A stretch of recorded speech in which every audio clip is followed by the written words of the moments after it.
ਡੋਲਨ ਤੇ ਰੱਖੋ ਪ੍ਰਭੂ,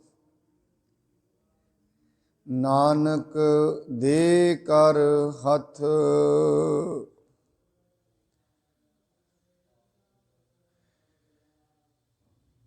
ਸ੍ਰੀ ਗੁਰੂ ਗ੍ਰੰਥ ਸਾਹਿਬ ਮਹਾਰਾਜ ਜੀ ਦੀ ਪਾਵਨ ਪਵਿੱਤਰ ਹਜ਼ੂਰੀ ਅੰਦਰ ਸੁਭਾਏਮਾਨ ਸਤ ਸੰਗੀ ਜਨੋ, ਸੱਚੇ ਪਾਤਸ਼ਾਹ ਮਹਾਰਾਜ ਅੱਜ ਦੀ ਇਸ ਪਾਵਨ ਵਿਚਾਰ ਵਿੱਚ ਮਨੁੱਖ ਨੂੰ ਇਹ ਦ੍ਰਿੜ ਕਰਾਉਣਾ ਚਾਹੁੰਦੇ ਨੇ, ਜੋ ਪ੍ਰਮਾਤਮਾ ਦੀ ਸ਼ਰਨ ਵਿੱਚ ਆ ਜਾਂਦਾ ਹੈ, ਪ੍ਰਮਾਤਮਾ ਉਸ ਨੂੰ ਕੀ ਨਿਆਮਤਾਂ ਦਿੰਦਾ ਹੈ। ਦੂਜੀ ਗੱਲ, ਪਹਿਲਾ ਤੇ ਜੋ ਸ਼ਰਨ ਵਿੱਚ ਆਉਂਦਾ ਹੈ, ਦੂਜੀ ਗੱਲ ਇੱਕ ਹੋਰ ਵੀ ਕਰਦੇ ਨੇ, ਪਰਮਾਤਮਾ ਇਸ ਦੁਨੀਆ ਤੇ ਕੀ ਕਰਨ ਦੇ ਸਮਰੱਥ ਹੈ। ਮਨੁੱਖ ਦੇ ਹੱਥ ਵਿੱਚ ਕੀ ਹੈ ਤੇ ਪਰਮੇਸ਼ਰ ਦੇ ਹੱਥ ਵਿੱਚ ਕੀ ਹੈ। ਦੁਨਿਆਵੀ ਤੌਰ ਤੇ ਪਹਿਲੀ ਗੱਲ ਇਹ ਮੰਨੀ ਜਾਂਦੀ ਹੈ, ਸਭ ਕੁਝ ਪਰਮੇਸ਼ਰ ਹੀ ਕਰਦਾ ਹੈ। ਸਾਰਾ ਵਿਧਾਨ ਉਸ ਨੇ ਹੀ ਬਣਾਇਆ ਹੋਇਆ ਹੈ। ਕੁਝ ਵੀ ਚੀਜ਼, ਕੁਝ ਵੀ ਕਿਰਿਆ ਪ੍ਰਤੀਕਿਰਿਆ ਪਰਮੇਸ਼ਰ ਤੋਂ ਬਾਹਰ ਨਹੀਂ। ਜਦੋਂ ਸਿਆਣੇ ਪੁਰਸ਼ ਇਸ ਚੀਜ਼ ਨੂੰ, ਇਹਦਾ ਵਿਸ਼ਲੇਸ਼ਣ ਕਰਦੇ ਨੇ, ਉਹ ਇਹੀ ਗੱਲ ਕਰਦੇ ਨੇ, ਇਹ ਤੇ ਗੱਲ ਠੀਕ ਹੈ, ਸਾਰਾ ਕੁਝ ਹੀ ਪਰਮੇਸ਼ਰ ਦੇ ਹੱਥ ਵਿੱਚ ਹੈ, ਕਿਉਂਕਿ ਉਸ ਦਾ ਅੰਤ ਨਹੀਂ ਹੈ। ਪਰ ਆਪੋ ਆਪਣੀ ਮੱਤ ਦੇ ਅਨੁਸਾਰ ਬਹੁਤ ਮਨੁੱਖਾਂ ਨੇ ਪਰਮਾਤਮਾ ਦੇ ਬਾਰੇ ਜਾਣਨ ਦੀ ਕੋਸ਼ਿਸ਼ ਕੀਤੀ ਹੈ। ਇਸ ਪਸਾਰੇ ਦੇ ਬਾਰੇ ਜਾਣਨ ਦੀ ਕੋਸ਼ਿਸ਼ ਕੀਤੀ। ਇਸ ਦੁਨੀਆ ਤੇ ਰਹਿੰਦਿਆਂ ਮਨੁੱਖ ਆਪਣੀ ਜ਼ਿੰਦਗੀ ਵਿੱਚ ਕੀ ਕਰੇ ਤਾਂ ਜੋ ਇਸ ਨੂੰ ਜ਼ਿੰਦਗੀ ਵਿੱਚ ਆਨੰਦ ਦੀ ਪ੍ਰਾਪਤੀ ਹੋ ਜਾਏ। ਕਿਉਂਕਿ ਪਸ਼ੂਆਂ ਤੇ ਪੰਛੀਆਂ ਦੀ ਜ਼ਿੰਦਗੀ ਵਿੱਚ ਮਨੁੱਖਾਂ ਤੋਂ ਇਲਾਵਾ ਦੁਨੀਆ ਤੇ ਜਿੰਨਾ ਵੀ ਜਗਤ ਹੈ, ਉਹਨਾਂ ਵਿੱਚ ਕੋਈ ਅਵਤਾਰ ਨਹੀਂ ਆਉਂਦਾ। ਉਹਨਾਂ ਨੂੰ ਕੋਈ ਸਮਝਾਉਣ ਨਹੀਂ ਆਉਂਦਾ। ਜਿੰਨਾ ਕੁ ਉਹਨਾਂ ਨੂੰ ਗਿਆਨ ਹੈ, ਉਨੇ ਗਿਆਨ ਤੇ ਉਹ ਚੱਲਦੇ ਰਹਿੰਦੇ ਨੇ। ਸਮਝਾਉਣ ਆਇਆ ਜਾਂਦਾ ਹੈ ਮਨੁੱਖਾਂ ਨੂੰ। ਬਾਰ-ਬਾਰ ਦੁਨੀਆ ਤੇ ਅਵਤਾਰ ਆਉਂਦੇ ਨੇ, ਕਿਹਨਾਂ ਲਈ ਆਉਂਦੇ ਨੇ? ਪਸ਼ੂਆਂ ਲਈ ਨਹੀਂ, ਮਨੁੱਖਾਂ ਲਈ। ਮਨੁੱਖਾਂ ਨੂੰ ਸਮਝਾਉਣ ਆਉਂਦੇ ਨੇ, ਤੂੰ ਇਸ ਦੁਨੀਆ ਤੇ ਤੁਸੀਂ ਚੱਲ ਰਹੇ ਹੋ, ਕਾਹਦੇ ਲਈ ਚੱਲ ਰਹੇ ਹੋ? ਉਹ ਤਾਂ ਹੀ ਆਉਂਦੇ ਨੇ, ਉਹਨਾਂ ਨੂੰ ਇਹ ਪਤਾ ਹੈ ਇਹ ਜਿਹੜਾ ਜਨਮ ਹੈ ਇਹ ਬਹੁਤ ਕੀਮਤੀ ਹੈ, ਤਾਂ ਆਉਂਦੇ ਨੇ। ਪਸ਼ੂਆਂ ਨੂੰ ਸਮਝਾਇਆ ਜਾਏ, ਭਾਵੇਂ ਨਾ ਸਮਝਾਇਆ ਜਾਏ, ਸਮਝਾਇਆ ਜਾਏਗਾ ਉਹ ਸਮਝਣਗੇ ਨਹੀਂ, ਨਾ ਸਮਝਾਇਆ ਜਾਏਗਾ ਉਹਨਾਂ ਦਾ ਕੁਝ ਵਿਗੜੇਗਾ ਵੀ ਨਹੀਂ। ਜਿਵੇਂ ਜ਼ਿੰਦਗੀ ਚੱਲ ਰਹੀ ਚੱਲਦੀ ਰਹੇਗੀ। ਐਸੀ ਗੱਲ ਨਹੀਂ ਪਸ਼ੂਆਂ ਦੀ ਜ਼ਿੰਦਗੀ ਵਿੱਚ ਦੁੱਖ ਸੁੱਖ ਨਹੀਂ ਹੈ। ਉਹਨਾਂ ਦੀ ਜ਼ਿੰਦਗੀ ਵਿੱਚ ਵੀ ਜੇ ਵੇਖਿਆ ਜਾਏ, ਕਿਸੇ ਪਸ਼ੂ ਦੀ ਲੱਤ ਟੁੱਟ ਜਾਂਦੀ ਹੈ, ਦੁੱਖ ਤੇ ਹੈ, ਸਰੀਰ ਨਹੀਂ ਚੱਲ ਰਿਹਾ, ਪਰ ਉਸ ਨੂੰ ਪ੍ਰਗਟ ਕਿਵੇਂ ਕਰੇਗਾ? ਪਸ਼ੂ ਤੇ ਪ੍ਰਗਟ ਕਰ ਹੀ ਨਹੀਂ ਸਕਦਾ। ਰੋਂਦਾ ਹੈ, ਚੀਕਾਂ ਮਾਰਦਾ ਹੈ, ਹੋਰ ਕੁਛ ਨਹੀਂ। ਹੁਣ ਉਹ ਦੁੱਖ ਕਿਉਂ ਆਇਆ ਹੈ, ਉਸ ਦਾ ਨਿਵਾਰਣ ਕੀ ਹੈ, ਇਹਦੇ ਬਾਰੇ ਉਹ ਵਿਚਾਰ ਨਹੀਂ ਕਰ ਸਕਦਾ। ਮਨੁੱਖ ਦੀ ਜ਼ਿੰਦਗੀ ਵਿੱਚ ਦੁੱਖ ਆਉਂਦੇ ਨੇ, ਸੁੱਖ ਵੀ ਆਉਂਦੇ ਨੇ। ਸੁੱਖ ਕਿਉਂ ਨੇ, ਦੁੱਖ ਕਿਉਂ ਨੇ, ਇਹਦੀ ਵਿਚਾਰ ਹੋ ਸਕਦੀ ਹੈ, ਕਿਉਂਕਿ ਮਨੁੱਖ ਵਿਚਾਰਸ਼ੀਲ ਹੈ। ਅਸੀਂ ਵੇਖਦੇ ਹਾਂ ਇੱਕ ਬਹੁਤ ਜ਼ਿਆਦਾ ਦੁਨੀਆ ਦੇ ਉੱਤੇ ਜਨਮ ਲਿਆ, ਜਨਮ ਤੋਂ ਹੀ ਜੰਮਦਾ ਹੀ ਧਨ ਪਦਾਰਥ ਵਾਲਾ ਬਣ ਗਿਆ। ਜਨਮ ਤੋਂ ਹੀ ਇੱਕ ਐਸੇ ਘਰ ਵਿੱਚ ਜਨਮ ਲਿਆ, ਜਨਮ ਤੋਂ ਹੀ ਗਰੀਬ ਹੈ। ਕਾਰਨ ਕੀ ਹੈ ਇਹਦੇ ਵਿੱਚ? कोई तो कारण होएगा, ताई ते जिस बच्चे का घर उस घर विच जन्म होया जिथे पदार्थां की कमी नहीं, इस दे पिछे कारण तो कोई जरूर है। ये सारिया कारणों नूं समझाउण दी प्रक्रिया ही धार्मिक उपदेश है। ये पृथ्वी ते वो परमात्मा दे बारे समझाउण वास्ते वख वख तरह के वख वख अवतार आउंदे रहे ने। गुरु नानक साहब महाराज कहते ने, पहली गल तो ये पृथ्वी बारे समझण दी ये है, ये कदों शुरू हुई, किवें शुरू हुई, इनू कोई नहीं जानता। क्योंकि असी तो हुण जी रहे हैं इत्थे, ये अज दी थोड़ी ने पृथ्वी, लखां साल हो गए ने, लखां ही लोग आ गए ने, लखां ही लोग चले गए ने, ये तो एवं ही चलती रही है।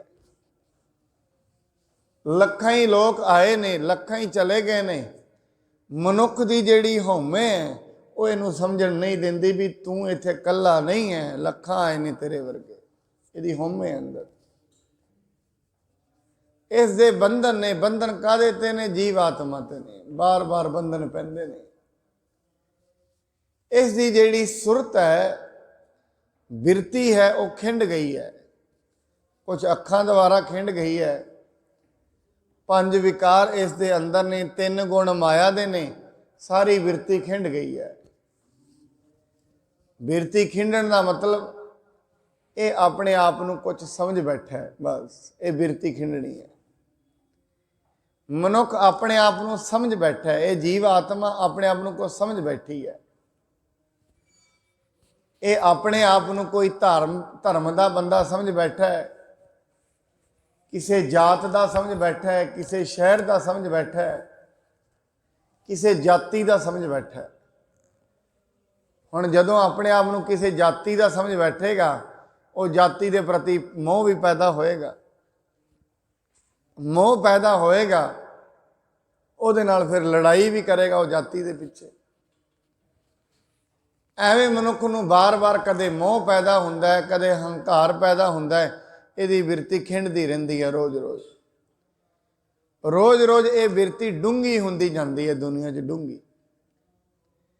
एक दिन इतनी डूंगी हो जाती है, परमात्मा दूर दूर तक भुल जाता है, पता ही नहीं कौन है, कित्थे रहिंदा, समझ ही नहीं है। इस करके ये जिहड़ी पृथ्वी है, इसका यही नहीं पता ये शुरू कदों हुई।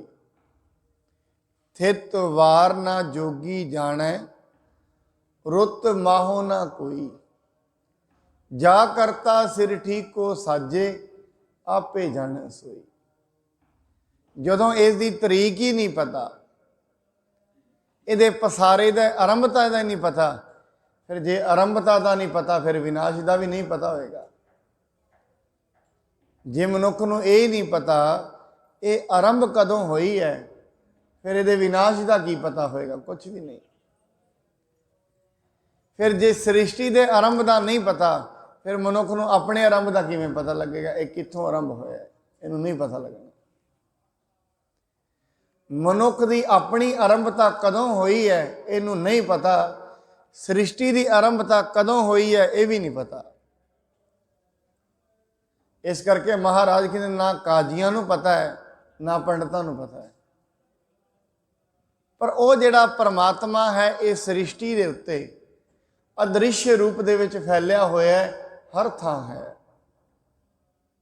दृश्य तो नहीं है, अदृश्य रूप विच है। हाँ, जे कोई दृश्य रूप विच वेखना चाहुंदा है, उस रूप विच भी आ जाता है, उसदी अपनी वख साधना है। जिमें जिमें मनुख साधना करता है, जिस तरीके नाल परमात्मा नूं याद करेगा, उस तरीके नाल इहदे सामने आ जाएगा। पर अदृश्य रूप दे विच सारी धरती ते वो फैलिया होया है। मनुख की जिहड़ी हौमे है, वो उस नूं स्वीकार नहीं करती, वो है। इस करके कहते परमात्मा करदा की है?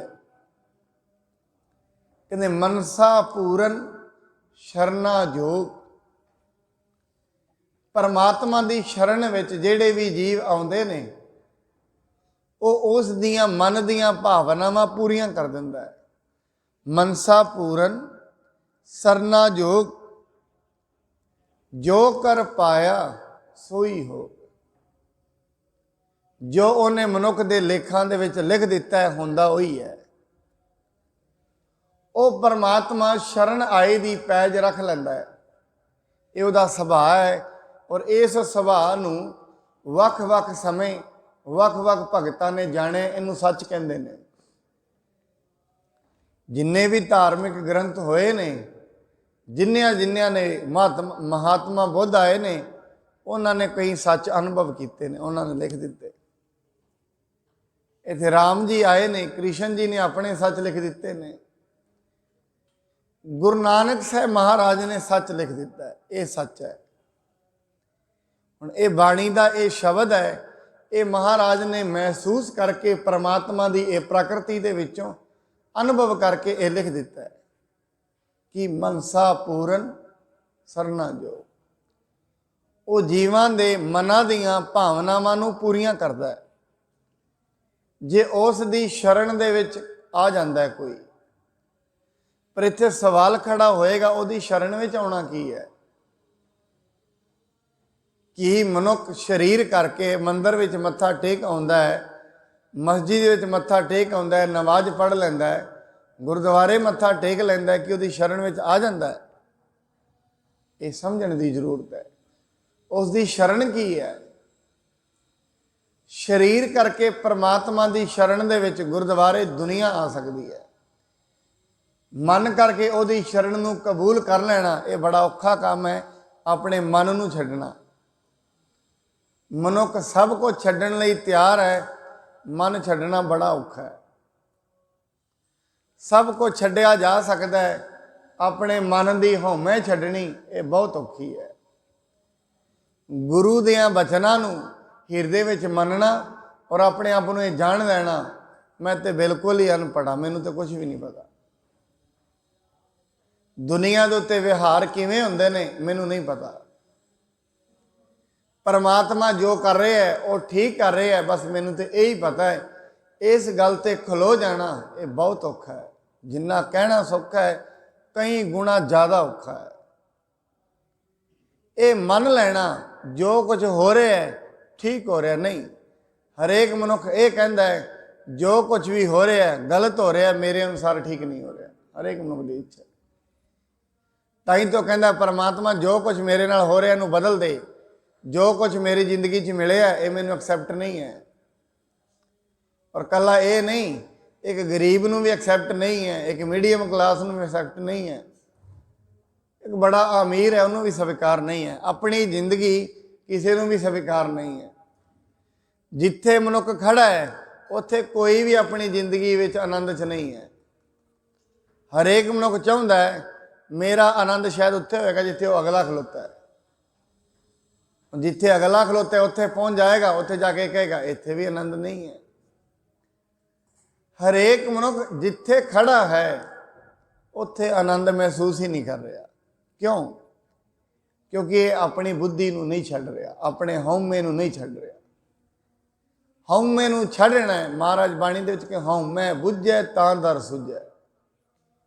ਉਹ ਤੇ ਪਤਾ ਤਾਂ ਲੱਗਣਾ ਜੇ ਹਉਮੈ ਛੱਡ ਦੇਗਾ। ਹਉਮੈ ਛੱਡਣ ਦਾ ਮਤਲਬ ਮੈਂ ਫਲਾਣੀ ਕੁਲ ਦੇ ਵਿੱਚੋਂ ਹਾਂ, ਮੈਂ ਉਸ ਤੋਂ ਵੱਡਾ ਹਾਂ, ਮੈਂ ਫਲਾਣੇ ਧਰਮ ਦੇ ਵਿੱਚੋਂ ਹਾਂ। ਆਪਣੇ ਸਰੀਰਕ ਤੌਰ ਤੇ ਮਾਣ ਕਰਨਾ ਮੈਂ ਇਹ ਹਾਂ। ਆਪਣੇ ਮਨੁੱਖ ਦਾ ਆਪਣੇ ਸਰੀਰਕ ਬਲ ਤੇ ਮਾਣ ਹੋਣਾ, ਇਹ ਸਾਰੀਆਂ ਜਿਹੜੀਆਂ ਚੀਜ਼ਾਂ ਨੇ ਮਨੁੱਖ ਨੂੰ ਛੱਡਣ ਨਹੀਂ ਦਿੰਦੀਆਂ। ਔਰ ਜਦੋਂ ਤਾਈਂ ਛੱਡੇਗਾ ਨਹੀਂ ਉਦੋਂ ਤਾਈਂ ਪਰਮਾਤਮਾ ਦੀ ਸ਼ਰਨ ਵਿੱਚ ਨਹੀਂ ਆਏਗਾ। ਜਦੋਂ ਤਾਈਂ ਸ਼ਰਨ ਵਿੱਚ ਨਹੀਂ ਆਏਗਾ ਜ਼ਿੰਦਗੀ ਵਿੱਚ ਪਰੇਸ਼ਾਨ ਹੀ ਰਹੇਗਾ, ਠੀਕ ਰਹਿ ਹੀ ਨਹੀਂ ਸਕਦਾ। ਜ਼ਿੰਦਗੀ ਪਰੇਸ਼ਾਨੀ ਚੱਲਦੀ ਰਹਿਣੀ ਹੈ। ਹਉਮੈ ਵਿੱਚ ਜੰਮਿਆ, ਹਉਮੈ ਵਿੱਚ ਕੰਮ ਕਰੇਗਾ, ਹਉਮੈ ਵਿੱਚ ਹੀ ਮਰ ਜਾਏਗਾ। ਜੋ ਕਰ ਪਾਇਆ ਸੋਈ ਹੋ। ਜੋ ਉਸ ਨੇ ਲਿਖਤ ਲਿਖੀ ਹੈ ਉਹੀ ਜ਼ਿੰਦਗੀ ਵਿੱਚ ਹੁੰਦੇ ਰਹਿਣਾ, ਉਹਦੀ ਲਿਖਤ ਲਿਖੀ ਹੋਈ। ਹੁਣ ਇੱਥੇ ਦੋ ਵਿਚਾਰ ਨੇ ਵਿਦਵਾਨਾਂ ਦੇ। कि लिखत परमात्मा ने लिखी है कि लिखत मनुख ने आप लिखी है? दो गल्लां ने। एक ते विद्वान ये मनते ने, गुरबाणी ये कहती है जिहड़ी अपने भविख की लिखत लिखी है वो मनुख ने आप लिखी है। दूजा विचार यह भी है, नहीं इन्हें नहीं लिखी, जो कुछ ये नाल हो रहा है वो परमात्मा ही कर रहा है। ये दो विचार ने। पहली विचार तो यह है, मनुख के जेड़े कर्म ने वो कर्म ही इनू बार बार अगे मिलते रहते हैं, कर्म ही मिलते रहते हैं। कर्म कैसे ने? क्योंकि जो भी मनुख कर्म करता है वो कर्म सूक्ष्म रूप में जाके ये अंदर चित्त में रुक जाता है, जो भी करेगा। जिमें मनुख नू आपां वेख रहे हैं, जो जिमें सप है, सप शब्द मनुख के अंदर वसे है, उसका जोड़ा डर है वह भी ये वसे है। जिमें सप सामने आएगा इस अंदर एकदम लहरा उठनियाँ शुरू हो जाएंगे, डर शुरू हो जाएगा। क्यों? हुण हमेशा तो सप सामने नहीं रहिंदा, पर वो सप के विचार ये अंदर फिट ने, उन्होंने वेखेगा नालों नाल इस दे अंदर खलबली शुरू हो जाएगी। इस करके कहते हैं एक तो विचार ये है, जो कुछ भी मनुख कर रहे है, जो कुछ भी यदि जिंदगी में हो रहा है, ये इसने अपनी जिंदगी आप ही ऐसी बनाई है। जिन्हों बाणी कहती, दद्दा दोष ना देऊं किसै, दोष कर्मा अपने। किते ना किते ये विचार सार्थक भी है।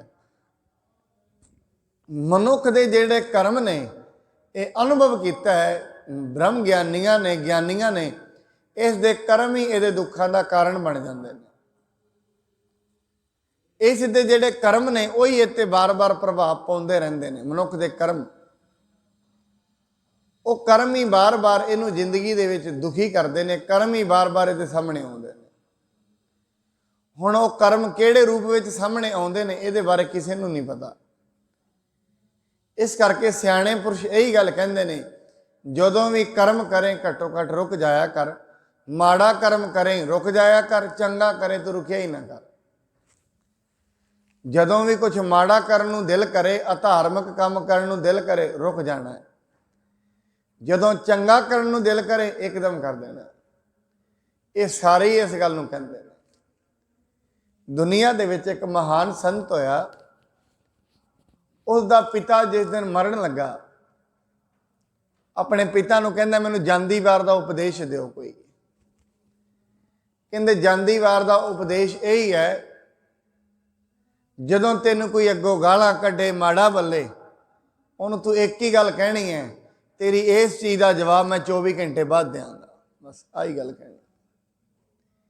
जदों भी तेनों कोई माड़ा बोलता है, नीवी तो नीवी गल करता है, बस एक ही गल कही, तेरी इस चीज़ का जवाब मैं 24 घंटे बाद देंगा। हुण उन्हें गाल कढ़ी है, इनू गुस्सा आ गया है, 24 घंटे जे वैसे शांत हो जाना। क्रोध ते जे आया होए ना, तो कहते मनुख 20 तो पुठी गिनती शुरू कर दे, क्रोध तो उदों ही शांत हो जाता है जे आया होए। जे मनुख नूं क्रोध आया है, किसी दे भी आया है, तो 30 तो लैके पुठी गिनती शुरू कर दे। 30, 29, 28 इन्हें च गिनती करेगा, क्रोध शांत हो जाएगा। सैकेंड का हुंदा है क्रोध। ये जिन्ने भी विकार ने निमखदे ने, निमखदे सैकेंडा के हिसाब नाल ही उठते हैं, सैकेंडा के हिसाब नाल ही खत्म हो जाते हैं। इन्हां दियां लहरां ने मनुख के अंदर। एक लहर उठी है, हुण वो लहर नूं जे मन अपनी जिंदगी दे विच मन उहनूं नाल उत्साहित नहीं करेगा, वो लहर उत्थे ही रुक जाएगी। लहर तो उठती है, हरेक दे अंदर ही लहरां उठदियां ने। कई लहरां नूं काबू करना जानते हैं, कईयां दे अंदर लहरां सुनामी लै आउंदियां ने। कई तो लहरां नूं काबू कर लेंदे ने, जिहड़े बंदगी करते हैं, कोई रब का नाम जपते हैं, बुद्धि निर्मल हो जाती, लहरां काबू कर लेंदे ने। कई उन्हां लहरां दे विच ही परेशान रहिंदे ने। वो कहंदा इस करके जदों भी तैनूं जिंदगी दे विच कोई ऐसी चीज़ मिले, जदों तैनूं कोई माड़ा बोल रहा होए, 24 घंटे का टाइम लै भी 24 घंटे बाद आके तैनूं मैं जवाब देंगा। हुण जिन्हों 24 घंटे का टाइम मिलेगा, इन्ने में सारा मसला साफ हो जाना, शांत हो जाना। इस करके जिंदगी दे विच ਮਨੁੱਖ ਦੇ ਜਿਹੜੇ ਕਰਮ ਨੇ ਉਹ ਕਰਮ ਹੀ ਇਸ ਦੀ ਜ਼ਿੰਦਗੀ ਦੇ ਵਿੱਚ ਅੱਗੇ ਆ ਕੇ ਤੇ ਸਾਹਮਣੇ ਬਣਦੇ ਨੇ, ਇਹਦੇ ਕਰਮ। ਹੁਣ ਇਸ ਕਰਕੇ ਮਨੁੱਖ ਆਪਣੇ ਕਰਮਾਂ ਦੇ ਪ੍ਰਤੀ ਸੁਚੇਤ ਹੋ ਜਾਏ ਜਿਹਨੇ ਜ਼ਿੰਦਗੀ ਵਿੱਚ ਆਨੰਦ ਲੈਣਾ। ਹੁਣ ਕਰਮਾਂ ਦੇ ਪ੍ਰਤੀ ਸੁਚੇਤ ਹੋਣਾ ਬੜੀ ਗੰਭੀਰਤਾ ਹੈ। ਅਸੀਂ ਉੱਤੋਂ ਉੱਤੋਂ ਕਰਮ ਵੇਖ ਸਕਦੇ ਹਾਂ, ਮਨ ਦੇ ਅੰਦਰ ਬੜੇ ਗੰਭੀਰਤਾ ਦੇ ਵਿੱਚ ਕਰਮ ਪਏ ਨੇ, ਉਹਨਾਂ ਨੂੰ ਵੇਖਣਾ ਥੋੜਾ ਮੁਸ਼ਕਲ ਹੈ। ਬਿਨਾਂ ਸਾਧਨਾ ਤੋਂ ਆਪਣੇ ਅੰਦਰ ਦੇ ਵਿਕਾਰ ਵੀ ਨਹੀਂ ਵਿਖਦੇ। ਮਨੁੱਖ ਨੂੰ ਬਿਨਾਂ ਸਾਧਨਾ ਤੋਂ ਆਪਣੀਆਂ ਕਮਜ਼ੋਰੀਆਂ ਵੀ ਨਹੀਂ ਵਿਖਦੀਆਂ। ਕਮਜ਼ੋਰੀਆਂ ਹਰੇਕ ਦੇ ਅੰਦਰ ਨੇ, ਮਾੜੇ ਕਰਮ ਹਰੇਕ ਦੇ ਅੰਦਰ ਨੇ, ਬਿਨਾਂ ਸਾਧਨਾ ਤੋਂ ਨਹੀਂ ਵਿਖਦੇ। ਕੋਈ ਵਿਰਲਾ ਮਨੁੱਖ ਹੁੰਦਾ ਜਿਹੜਾ ਵੇਖ ਲੈਂਦਾ, ਫਿਰ ਵੇਖ ਕੇ ਉਹਨਾਂ ਜਿਹੜੇ ਕਰਮ ਕੀਤੇ ਨੇ ਉਹਨਾਂ ਨੂੰ ਦੂਰ ਕਰਨ ਦਾ ਵੀ ਯਤਨ ਕਰਦਾ ਹੈ। ਕੋਈ ਵਿਰਲਾ ਹੁੰਦਾ ਹੈ, ਹਰੇਕ ਨਹੀਂ ਕਰ ਸਕਦਾ। ਜਿਹੜਾ ਇਸ ਲਾਈਨ ਤੇ ਲੱਗ ਜਾਂਦਾ ਹੈ ਉਹਦੀ ਇੱਕ ਪਛਾਣ ਹੈ, ਸ਼ਾਂਤ ਹੋਏਗਾ, ਬਿਲਕੁਲ ਸ਼ਾਂਤ। ਜਿਸ ਦੀ ਆਪਣੇ ਅੰਦਰ ਲੜਾਈ ਚੱਲ ਪਈ ਹੈ ਆਪਣੇ ਵਿਕਾਰਾਂ ਦੇ ਨਾਲ, ਉਹ ਬਾਹਰ ਨਹੀਂ ਲੜੇਗਾ। ਜਿਹੜਾ ਹਜੇ ਬਾਹਰ ਲੜਦਾ ਹੈ ਉਹਦੇ ਅੰਦਰ ਲੜਾਈ ਸ਼ੁਰੂ ਹੀ ਨਹੀਂ ਹੋਈ। ਜਿਹਨੂੰ ਬਾਹਰ ਲੜਾਈ ਵਿਖ ਰਹੀ ਹੈ ਉਹਦੇ ਅੰਦਰ ਲੜਾਈ ਸ਼ੁਰੂ ਹੀ ਨਹੀਂ ਹੋਈ। ਅਸਲ ਦੇ ਵਿੱਚ ਲੜਾਈ ਅੰਦਰ ਚੱਲਦੀ ਹੈ।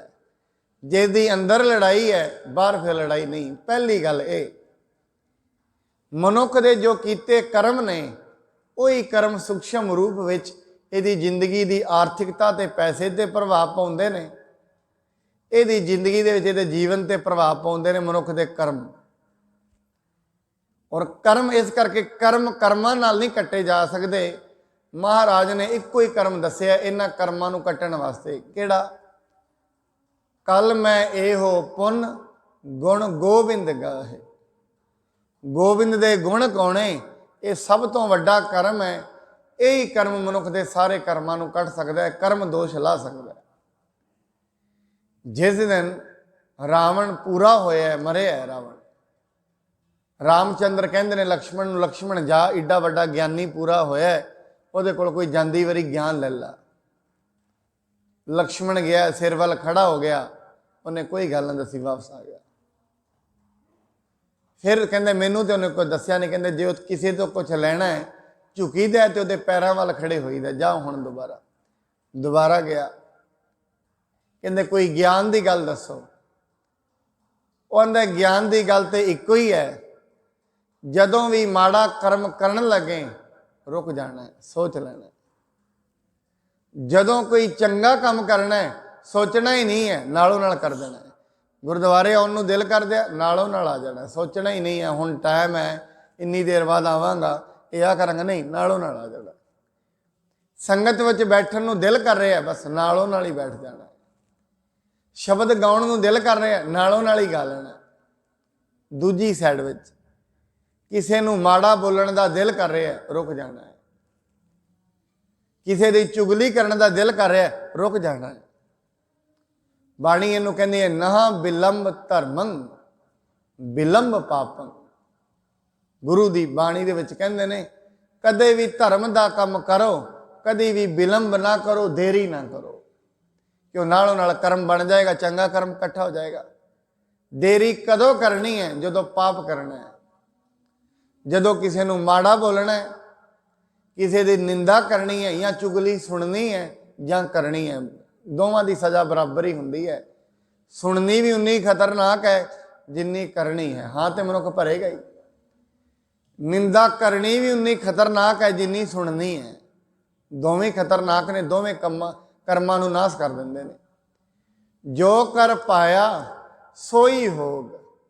ਜੋ ਮਨੁੱਖ ਦੇ ਲਿਖਤ ਲਿਖੀ ਗਈ ਹੈ ਉਹਨੇ ਇਹ ਦੁਨੀਆ ਦੇ ਵਿਧਾਨ ਦੇ ਅਨੁਸਾਰ ਮਨੁੱਖ ਦੀ ਰੋਜ਼-ਰੋਜ਼ ਲਿਖਤ ਬਣਦੀ ਰਹਿੰਦੀ ਹੈ।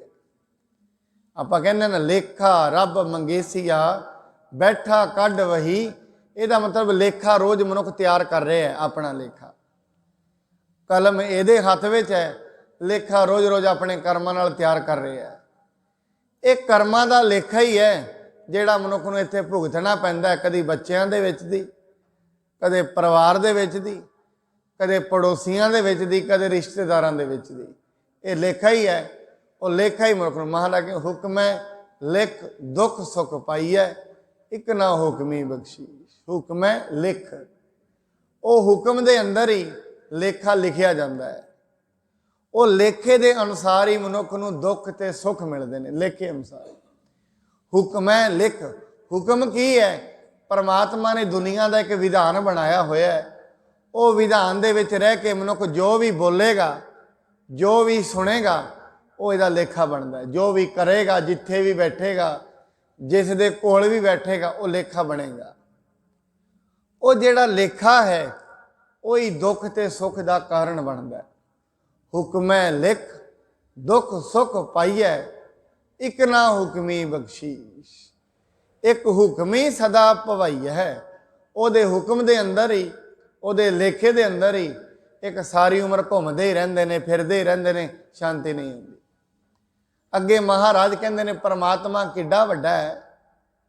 ਉਹਨੇ ਦੁਨੀਆ ਨੂੰ ਪਾਲਣਾ ਹੈ ਤਾਂ ਵੀ ਇੱਕ ਅੱਖ ਝਪਕਣ ਦੇ ਟਾਈਮ ਵਿੱਚ, ਇੱਕ ਅੱਖ ਝਪਕ, ਤੇ ਦੁਨੀਆ ਨੂੰ ਖਤਮ ਕਰਨਾ ਹੈ ਇੱਕ ਅੱਖ ਦੇ ਫੋਰ ਵਿੱਚ ਖਤਮ ਕਰ ਦੇਣਾ। ਇਸ ਦੁਨੀਆ ਤੇ ਅਸੀਂ ਬੈਠੇ ਹਾਂ।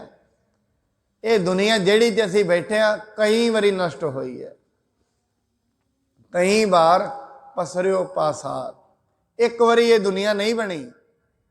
ਇਹ ਦੁਨੀਆ ਲੱਖਾਂ ਵਾਰੀ ਖਤਮ ਹੋਈ ਹੈ ਗੁਰਬਾਣੀ ਦੇ ਅਨੁਸਾਰ, ਤੇ ਲੱਖਾਂ ਵਾਰੀ ਫਿਰ ਬਣ ਜਾਂਦੀ ਹੈ। ਇਹ ਹੁੰਦੀ ਰਹਿੰਦੀ ਹੈ, ਬਣਦੀ ਰਹਿੰਦੀ ਹੈ, ਖਤਮ ਹੁੰਦੀ ਰਹਿੰਦੀ ਹੈ, ਬਣਦੀ ਰਹਿੰਦੀ ਹੈ। ਇਹਨੂੰ ਖਤਮ ਤੇ ਬਣਾਉਣ ਵਾਲਾ ਕੌਣ ਹੈ? ਪਰਮਾਤਮਾ। ਹੁਣ ਜਦੋਂ ਇਹ ਦੁਨੀਆ ਖਤਮ ਹੋ ਜਾਏਗੀ, ਫਿਰ ਇੱਥੇ ਨਾ ਕੋਈ ਪਾਣੀ ਰਹੇਗਾ, ਨਾ ਹਵਾ ਰਹੇਗੀ, ਫਿਰ ਕੀ ਰਹੇਗਾ? ਸਭ ਕੁਝ, ਸਾਰੇ ਪਦਾਰਥ ਖਤਮ ਹੋ ਜਾਣਗੇ। ਸਿਰਫ ਇੱਕ ਪਰਮਾਤਮਾ ਰਹਿ ਜਾਏਗਾ ਸੁੰਨ ਅਵਸਥਾ ਵਿੱਚ, ਜਿੱਥੇ ਨਾ ਦੁੱਖ ਹੈ ਨਾ ਸੁੱਖ ਹੈ, ਜਿੱਥੇ ਨਾ ਰੋਣਾ ਹੈ ਨਾ ਹੱਸਣਾ ਹੈ। ਉਹਨੂੰ ਕਹਿੰਦੇ ਨੇ ਸੁੰਨ ਅਵਸਥਾ, ਜਿਹਨੂੰ ਭਗਤ ਰਵਿਦਾਸ ਜੀ ਨੇ ਲਿਖਿਆ, ਬੇਗਮ ਪੂਰਾ ਸ਼ਹਿਰ ਕੋ ਨਾ ਹੋ, ਦੁੱਖ ਅੰਦੋਹ ਨਹੀਂ ਤੇ ਠਾਓ। ਉਸ ਥਾਂ ਤੇ ਨਾ ਦੁੱਖ ਹੈ ਨਾ ਸੁੱਖ ਹੈ, ਉੱਥੇ ਸਦਾ ਹੀ ਆਨੰਦ ਹੈ, ਸਦਾ ਹੀ ਆਨੰਦ। ਮਨੁੱਖ ਇਹ ਦੁਨੀਆ ਦੇ ਵਿੱਚ ਰਹਿੰਦਾ ਹੈ। ਦੁੱਖ ਤੇ ਸੁੱਖ ਨੂੰ ਉਦੋਂ ਤਾਈਂ ਮਹਿਸੂਸ ਹੁੰਦੇ ਨੇ ਜਦੋਂ ਤਾਈਂ ਸਰੀਰ ਨਾਲ ਜੁੜਿਆ ਹੋਇਆ ਹੈ, ਧਰਮ ਨਾਲ ਜੁੜਿਆ ਹੋਇਆ ਹੈ, ਜਦੋਂ ਤਾਈਂ ਮਨੁੱਖ ਜਾਤੀ ਨਾਲ ਜੁੜਿਆ ਹੋਇਆ ਹੈ, ਵਰਣ ਨਾਲ ਜੁੜਿਆ ਹੋਇਆ ਹੈ, ਉਦੋਂ ਤਾਈਂ। ਜਦੋਂ ਤਾਈਂ ਮੋਹ ਵਿੱਚ ਜੁੜਿਆ ਹੋਇਆ ਹੈ, ਹੰਕਾਰ ਵਿੱਚ ਜੁੜਿਆ ਹੋਇਆ ਹੈ, ਜਿਸ ਦਿਨ ਮੋਹ ਦੀ ਸਮਝ ਪੈ ਗਈ, ਹੰਕਾਰ ਦੀ ਸਮਝ ਪੈ ਗਈ, ਆਪਣੇ ਆਪ ਦੀ ਸਮਝ ਪੈ ਗਈ, ਉਸ ਦਿਨ ਦੁੱਖ ਖਤਮ ਹੋ ਜਾਣਗੇ। ਹਰਨ ਭਰਨ ਜਾ ਕਾ ਨੇਤਰ ਫੋਰ। ਹੁਣ ਮਨੁੱਖ ਆਪਣੀ ਜ਼ਿੰਦਗੀ ਦੇ ਵਿੱਚ ਕਿੱਡੀ ਅਨਪੜ੍ਹਤਾ ਦੇ ਨਾਲ ਦੁਨੀਆ ਤੇ ਬਾਣੀ ਕਹਿੰਦੀ, ਗਹਿਰੀ ਕਰਕੇ ਨੀਂਵ ਖੁਦਾਈ ਉੱਪਰ ਮੰਡਪ ਛਾਏ। ਮਨੁੱਖ ਤੇ ਰੋਜ਼ ਰੋਜ਼ ਇੱਥੇ ਨੀਹਾਂ ਡੂੰਘੀਆਂ ਕਰੀ ਜਾਂਦਾ, ਕਿਉਂ? ਇੱਥੇ ਸਦਾ ਹੀ ਰਹਿਣਾ। ਮਨੁੱਖ ਦੀ ਤਿਆਰੀ ਤੇ ਇਸ ਹਿਸਾਬ ਨਾਲ ਚੱਲ ਰਹੀ ਹੈ, ਇੱਥੋਂ ਜਾਣਾ ਹੀ ਨਹੀਂ ਹੈ। ਇਸ ਹਿਸਾਬ ਨਾਲ ਜੀ ਰਿਹਾ ਮਨੁੱਖ, ਇਸ ਹਿਸਾਬ ਨਾਲ ਵੈਰ ਕਰਦਾ ਲੋਕਾਂ ਨਾਲ, ਜਿਵੇਂ ਸਦਾ ਹੀ ਵੈਰ ਰਹੀ ਜਾਣਾ। ਨਹੀਂ, ਇਸ ਦੀ ਤਿਆਰੀ ਇਸ ਹਿਸਾਬ ਨਾਲ ਚੱਲ ਰਹੀ ਹੈ ਜਿਵੇਂ ਦੁਨੀਆ ਤੋਂ ਜਾਣਾ ਹੀ ਨਹੀਂ ਹੈ। ਐਵੇਂ ਕਰ ਰਿਹਾ ਮਨੁੱਖ, ਤਾਂ ਹੀ ਤੇ ਲੜ ਪੈਂਦਾ ਹੈ, ਤਾਂ ਹੀ ਤੇ ਬੜੀਆਂ ਚੀਜ਼ਾਂ 'ਤੇ ਝਗੜ ਪੈਂਦਾ ਹੈ। ਤਿਆਰੀ ਇਸ ਚੀਜ਼ ਦੀ ਹੈ ਜਿਵੇਂ ਜਾਣਾ ਹੀ ਨਹੀਂ ਹੈ। ਮਹਾਰਾਜ ਕਹਿੰਦੇ ਤੂੰ ਤਿਆਰੀ ਕਰੀ ਚੱਲ, ਉਧਰ ਪਰਮਾਤਮਾ ਨੇ ਜੇ ਤਿਆਰੀ ਕਰ ਲਈ ਮੈਂ ਤੇ ਦੁਨੀਆ ਹੀ ਖਤਮ ਕਰਨੀ ਹੈ, ਫਿਰ ਕਿੱਧਰ ਜਾਏਗਾ ਜੇ ਉਹਨੇ ਤਿਆਰੀ ਇਹ ਕਰ ਲਈ? ਕਿਉਂਕਿ ਉਹਦਾ ਤਾਂ ਕੋਈ ਪਤਾ ਨਹੀਂ ਹੈ। ਹੁਣ ਉਹ ਪਰਮਾਤਮਾ ਕੁਝ ਸੋਚੀ ਜਾ ਰਿਹਾ ਹੈ। ਨਰ ਚਾਹਤ ਕਛ ਔਰ ਹੈ ਕੀ ਔਰ ਹੈ ਭਾਈ। ਇਹ ਕੁਝ ਸੋਚ ਰਿਹਾ, ਰੱਬ ਕੁਝ ਸੋਚੀ ਜਾਂਦਾ। ਇਸ ਕਰਕੇ ਕਹਿੰਦੇ ਤੂੰ ਸੋਚ ਨਾ, ਤੂੰ ਤੇ ਜਿਵੇਂ ਨਦੀ ਦੇ ਵਹਿਣ ਵਿੱਚ ਵਹੀ ਜਾਣਾ ਉਵੇਂ ਵਹੀ ਜਾ, ਜੋ ਤੂੰ ਕਰੇਗਾ ਉਹ ਭਲਾ ਹੀ ਹੈ। ਬਸ ਇਵੇਂ ਸੋਚ। हे परमात्मा, मेरे को तो शक्ति नहीं है मैं अगले दिन का भी सोच सका। जो तू कर रहे हैं वो तू ठीक ही कर रहे है, जो हो रहा है वो ठीक ही हो रहा है। पर तू कुछ होर सोची जाएगा, रब कुछ होर कर देगा, फिर दुख लगेगा भी मैं तो ये सोचता सी, होया क्यों नहीं। जो कुछ होया नहीं वो नहीं सी होना, तां ही नहीं होया। बाणी कहती चिंता ताकी कीजी है जो अनहोनी होए। इत्थे कुछ भी अनहोना नहीं होना, जो होना है वही होना है।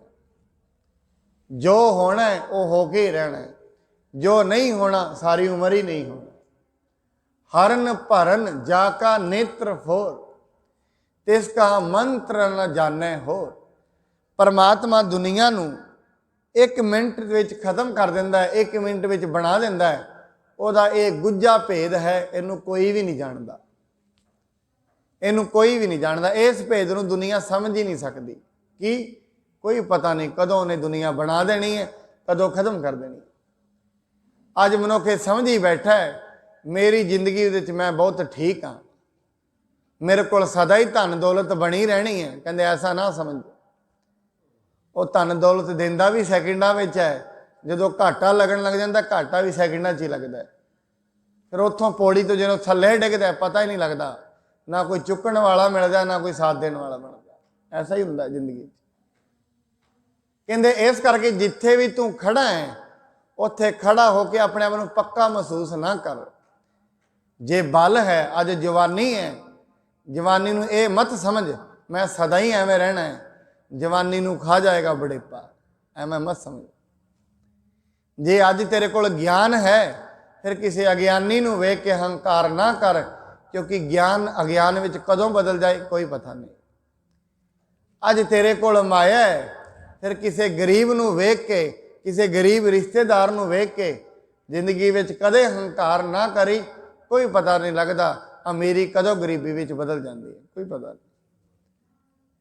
ਅੱਜ ਤੂੰ ਰੱਜਿਆ ਹੋਇਆ ਹੈ, ਕਿਸੇ ਭਿਖਾਰੀ ਨੂੰ ਵੇਖ ਕੇ ਹੱਸ ਨਾ, ਕੋਈ ਪਤਾ ਨਹੀਂ ਲੱਗਦਾ ਰੱਜਿਆਪਣਾ ਕਦੇ ਭਿਖਾਰੀ ਵਿੱਚ ਬਦਲ ਜਾਏ, ਕੋਈ ਪਤਾ ਨਹੀਂ। ਕਿਉਂਕਿ ਹਰਨ ਭਰਨ ਜਾ ਕਾ ਨੇਤਰ ਫੋਰ। ਇੱਕ ਨਿਮਕ ਦਾ ਟਾਈਮ ਲੱਗਦਾ, ਕੋਈ ਜ਼ਿਆਦਾ ਟਾਈਮ ਨਹੀਂ ਲੱਗਦਾ। ਜਦੋਂ ਘਾਟਾ ਪੈਣ ਲੱਗ ਜਾਂਦਾ ਹੈ ਬਸ ਘਾਟਾ ਹੀ ਪੈਂਦਾ ਰਹਿੰਦਾ ਹੈ, ਕੋਈ ਰੋਕਣ ਵਾਲਾ ਵਿੱਚ ਨਹੀਂ। ਜਦੋਂ ਵੱਧਦਾ ਹੈ ਵੱਧਦਾ ਹੀ ਚਲਾ ਜਾਂਦਾ ਹੈ, ਫਿਰ ਵੀ ਰੋਕਣ ਵਾਲਾ ਕੋਈ ਨਹੀਂ, ਵੱਧਦਾ ਹੈ ਤੇ ਵੱਧਦਾ ਹੀ ਚਲਾ ਜਾਂਦਾ ਹੈ। ਤਿਸ ਕਾ ਮੰਤਰ ਨਾ ਜਾਣੈ ਹੋਰ, ਇਸ ਗੁੱਝੇ ਭੇਦ ਨੂੰ ਹੋਰ ਕੋਈ ਨਹੀਂ ਜਾਣਦਾ। ਇਸ ਕਰਕੇ ਮਨੁੱਖ ਨਿਮਰਤਾ ਵਿੱਚ ਰਹਿ ਕੇ ਇਹੀ ਕਹਿ ਸਕਦਾ ਹੈ ਪਰਮਾਤਮਾ ਜੋ ਕੁਝ ਤੂੰ ਦਿੱਤਾ ਹੈ ਉਹਦੇ ਵਿੱਚ ਮੈਂ ਰਾਜ਼ੀ ਹਾਂ, ਜੋ ਕੁਝ ਮੇਰੇ ਕੋਲ ਹੈ ਉਹ ਤੇਰਾ ਹੀ ਹੈ, ਮੇਰਾ ਕੁਝ ਨਹੀਂ ਹੈ। ਇਹ ਕਹਿਣਾ ਪਏਗਾ।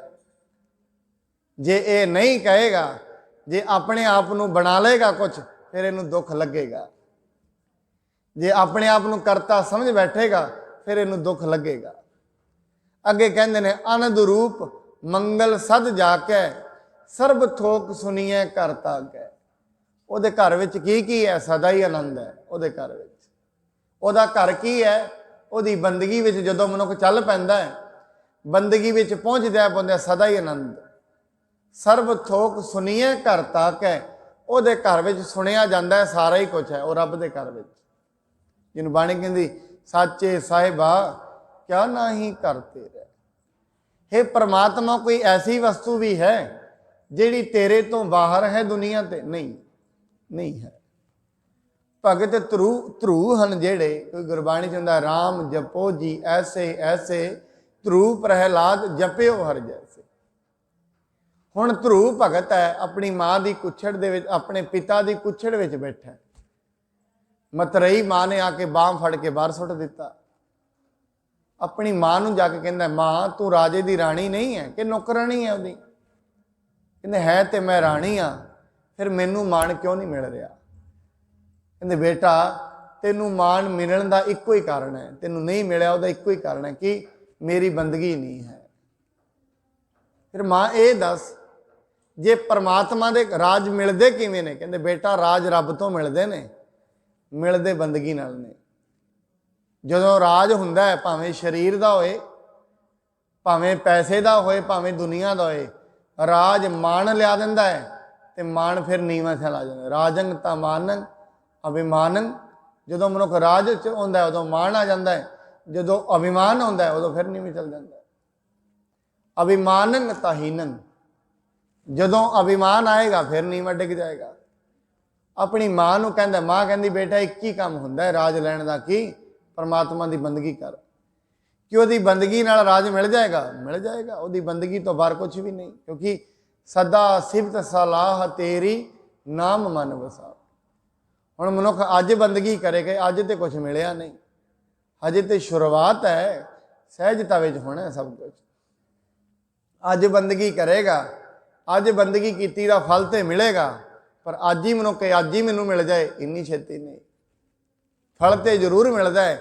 ਜੋ ਅੱਜ ਬੰਦਗੀ ਕੀਤੀ ਹੈ ये अगली बंदगी ਲਈ राह बनती है। रोज़ रोज़ ध्रुव भगत उठिया चल पिया बंदगी कर। कहते नारद मुनि उन्होंने मिलिया। नारद मुनि कहते कित्थे चले? कहते बंदगी करन चलिया, मेरी माँ कहती है बंदगी तो ही राज मिलते हैं। कहते बेटा उम्र तेरी बड़ी छोटी है, मैं तेरे पिता नूं कहना एवें करांगे तेनों अद्धा राज दवा देने। वो कहता है हजे तो बंदगी की गल आरंभ ही हुई है, तो अद्धे का तो ऑफर आ गया, हजे तो शुरू की ही नहीं। हजे तो मेरे अंदर संकल्प ही आया भी बंदगी करनी है, हजे बंदगी करने की सोची है, हजे तो रब का नाम लैन की सोची है, तो अद्धा राज तो मिल चले। कहते फिर हुण अद्धा नहीं लैना, बंदगी करांगे हुण तो सारा ही लवांगे, हुण नहीं होना। उन्होंने बाणी कहती राम जपो जी ऐसे ऐसे, ध्रुव प्रहलाद जपियो हर जैसे। जिन्नी निश्चय दे नाल भगत ध्रुव ने जपिया, भगत प्रहलाद ने जपिया, इन्नी निश्चा दे नाल परमात्मा नूं जप। उस परमात्मा नूं याद कर इन्नी निश्चय दे नाल। ते बाणी कहनी आनंद रूप मंगल सद जाकै, सर्ब थोक सुनिए घर ताकै। उहदे घर विच सारा कुछ ही है। जिन्हों भी इत्थे जो कुछ मिले है ये मनुख के कर्म ने उदों ही मिलिया होया। जदों ही कर्म ढिले पै जाते हैं खोया भी जाता है। वड्डे वड्डे बाणी ते कहती है नदर उपट्ठी जे करे, सुल्ताना घाओ कराएंदा, दर मंगण भिख ना पाएंदा। भिक्षा भी नहीं मिलती, मंगते फिरदे ने। इत्थों तो ही हो जाता है। बाणी दे विच ना दो पंक्तियां ने, एक दे विच ते महाराज दोवां विच जे लाउंदे ने।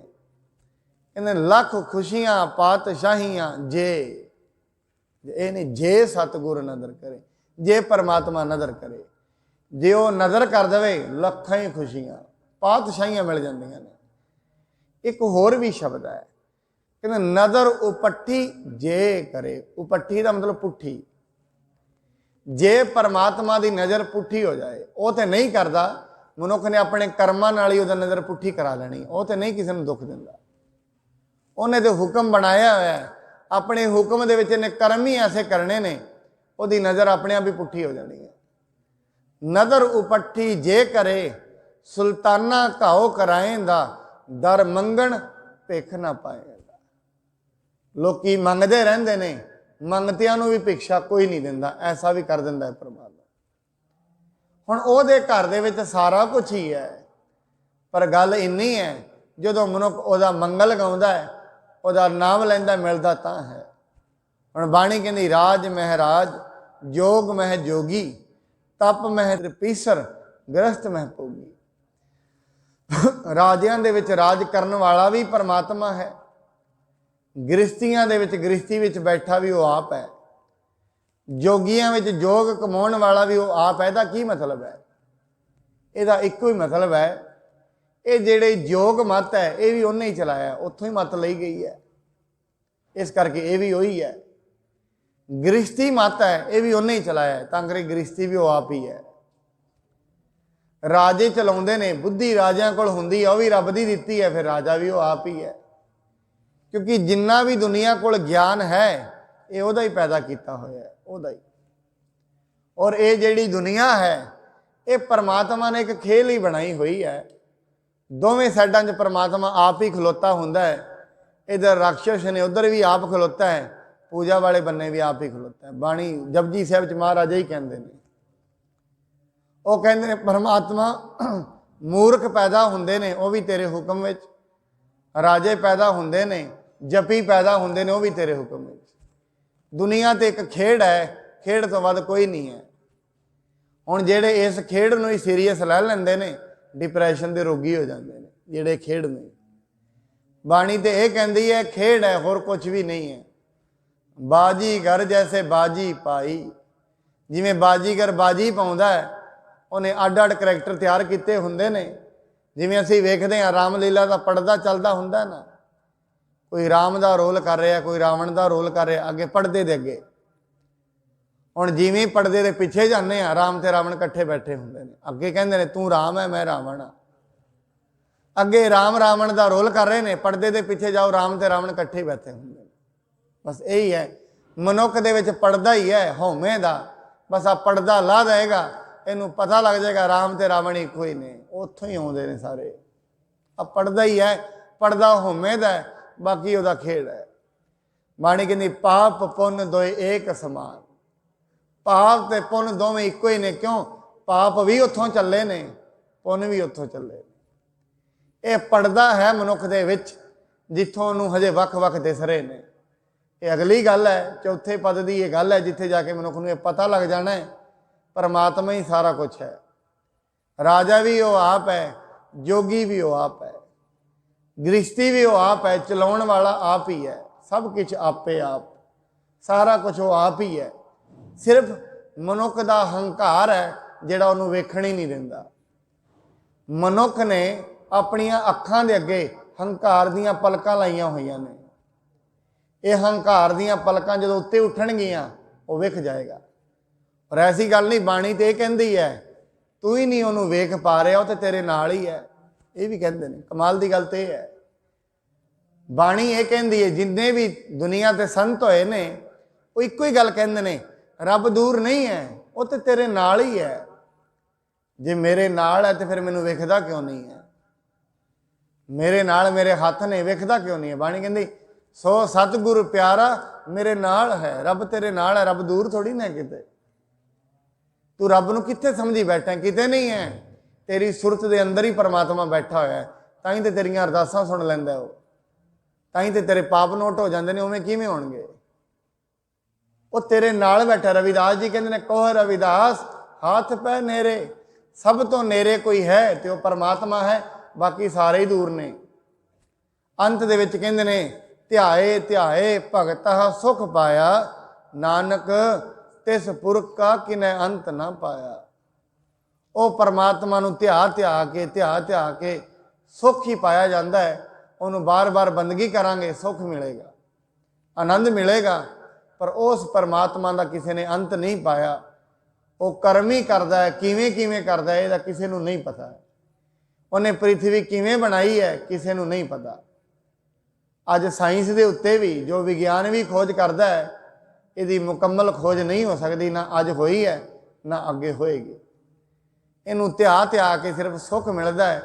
ਬਾਣੀ ਕਹਿੰਦੀ ਉਸ ਪਰਮਾਤਮਾ ਦਾ ਕਿਸੇ ਨੇ ਵੀ ਅੱਜ ਤਾਈਂ ਅੰਤ ਨਹੀਂ ਪਾਇਆ ਹੈ, ਨਾ ਕੋਈ ਪਾ ਸਕੇਗਾ। ਬਸ ਇੱਕੋ ਹੀ ਗੱਲ ਹੋ ਸਕਦੀ ਹੈ, ਜਿਸ ਠਾਕੁਰ ਸਿਓ ਨਾਹੀ ਚਾਰਾ ਤਾਕੋ ਕੀਜੈ ਸਦ ਨਮਸਕਾਰ। ਪਰ ਮਨੁੱਖ ਤੂੰ ਹਮੇਸ਼ਾ ਉਹਦੇ ਅੱਗੇ ਹੱਥ ਹੀ ਜੋੜੀ ਰੱਖ, हे परमात्मा हम अंधुले अंध बिखै बिखराते, क्यों चल है गुर चाली, सतगुर दया करे सुखदाता, हम लावै आपन पाली। एक ही मनुख कोल चीज़ है जिहदे नाल आनंद मिलता है कि परमात्मा का पल्ला फड़ ले। बस परमात्मा तेरे द्वारे ते आया हों, आया दूर हों चल के, मैं तकी तो सरनाए जियो, मैं आशा रखी चित में, मेरा सबो दुख गवाए जियो। यही अरदास मनुख नूं करनी चाहिए है। हे परमात्मा सारा कुछ ही तेरे वस विच है, मेरे वस विच कुछ नहीं है। तू मेरे ते कृपा ही कर, आनंद दी दात बख्श, होर मेरे वस विच कुछ नहीं। इन्नियां बेनतियां प्रवान। कल नूं असीं अगे जाके लीला की मितना है, जो ने ये जिहड़ी परमात्मा ने लीला बनाई है, किसी नूं चोर बनाया, किसी नूं साध बनाया है, किते पर्वत बनाए ने, आकाश बनाया, चंद्रमा बनाए ने, बाणी कहती सूरज बनाए ने, चंद बनाए ने, तारे बनाए ने। उहदी लीला दी मित नहीं है, कोई सीमा नहीं है। ये बारे असीं कल नूं विचार करांगे। उहदी लीला किवें किवें फैली हुई है, किवें किवें वो दुनिया विच विचर रहा है, किवें किवें दुनिया नूं चला रहा है। ये बारे कल नूं विचार करांगे। सतगुरु जी ने जिहड़ियां चीज़ां अनुभव कीतियां ने मनुख दे भले लई सानूं दसियां ने। हे मनुख तेरे भले लई परमात्मा ने बाणी रची है, इनू बाणी नूं विचार कर, इहदी समझ कर, जिंदगी विच आनंद पैदा हो जाएगा। इन्नियां बेनतियां प्रवान। होई भुल चुक दिली खिमा करनी जी। सतगुरु जी महाराज एक कृपा करन। जिन्ने सतसंगी आप चल के आउंदे हो, सबनां नूं उद्यम उपराले बख्शण आप जी। इस तरीके नाल संगत विच आके अपने जीवन दीयां जिहड़ियां अमोलक घड़ियां ने उहनूं सफल कर सको। सतगुरु जी मेहर करन, इवें उद्यम उपराले बख्शण। इन्नियां बेनतियां प्रवान। होई भुल चुक दिली खिमा करनी जी। वाहिगुरु जी का खालसा, वाहिगुरु जी की फतेह।